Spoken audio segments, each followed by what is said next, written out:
Okay, kitang-kita niyo ba? Brandon Figueroa versus Joed Gonzalez, the Heartbreak Kid versus Joed Gonzalez. Gandang laban na naman. At talagang buti na lang ano at ito yung mga laban dito. So si Brandon Figueroa, 25 wins, 2 defeats, 1 draw. Joed Gonzalez din. 27, 4 and 0, 28 and 31, walang lamang dyan. 5'9 si Brandon Figueroa, isa rin ito sa matangkad na boksingero. So, and if you look at it here, I'm glad na natutuwa pa rin kayo na gusto nyo pa rin ito makita. Hindi na kasi the latter part of their career, like, let's say, for example, Brandon Figueroa, sa 6 na laban niya, meron siyang 2 talo. Stephen Fulton, pareho. And dito naman, 3 talo siya, no? Na si Joed Gonzalez, natalo siya kay Luis Alberto Lopez, kay Isaac Dogbay, at syempre, sa kilala nyo na lahat, si Emmanuel Navarrete, na sana ay makalaban ulit ni Charlie Suarez. So, let's talk about Brandon Figueroa. This is a featherweight fight, no? So, Brandon Figueroa, ito isang matangkad na mahilig din mag-pressure. So, I would say he just continued to use his size, reach, and power advantage. And mahilig din mag-bully ito si Brandon Figueroa. So, Brandon Figueroa, ang siguro sa akin lang medyo wag lang masyado bara-bara. Kailangan ano lang. At saka I think Manny Robles na yata yung coach niya dito, no?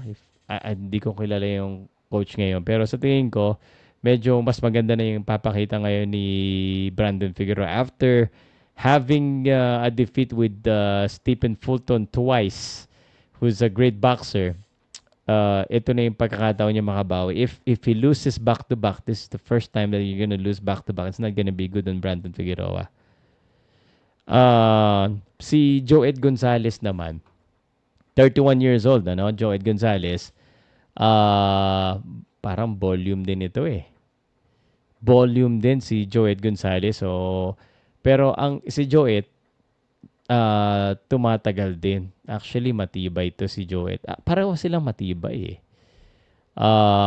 Kaya yung mga talo nila, very close. Split decision. So, this could go the distance. But if you were to ask me, sa tingin ko si Brandon Figueroa dapat ang mag-control ng laban by using his reach. Si ano naman counter-punching kay Joed Gonzalez. Ang ang lamado dito si Brandon Figueroa. Pero ito yung isa sa close na fight. In my perspective, medyo mas close ito. So, sa tingin ko, mas may pag-asa that it could go either way. But, since Brandon Figueroa lost his last fight, I believe that he might win this one. He still enters this one with as a favorite. And meron kasi siyang, of course, the power, the size, and I think the refined training and yung style of the matchup, I think favors Brandon Figueroa. Mas maganda rin yung mga combination ni Brandon Figueroa dito. It's not the same as Stephen Fulton, si Joed Gonzalez. But Joed Gonzalez is actually strong, smart opponent. It could give Brandon Figueroa as well a chance. Pero sa tingin ko, Brandon Figueroa pa rin eh. It possibly by decision.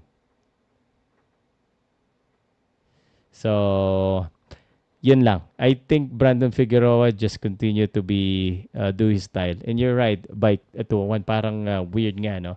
Kasi iba rin man kasi magaling naman talaga si Stephen Fulton sa boxing and sa technical kind of fighting eh. And that is I think one of the reasons bakit siya natalo. He needs to go back to his old self. No, sabayan. Matibay naman siya eh. Basta gamitin lang niya yung reach ng konti. So, for this one, I think Brandon Figueroa is going to win. So, for those that are asking, again, you can watch Manny Pacquiao vs. Barrios on Arena Plus. You just have to click the link in the description. Meron po akong Linktree, Powcast. Register lang po kayo sa Arena Plus and you can get to watch the pay-per-view or on Arena Plus, the Pacquiao versus Barrios. Legitimate po yan. According to Arena Plus, kinonfirm ko po, they have purchased and they paid for the rights of the Pacquiao versus Barrios. Okay? So, yun po yung aking ipinopromote ngayon. Yung laban So, yung posta, bahala na kayo sa buhay nyo.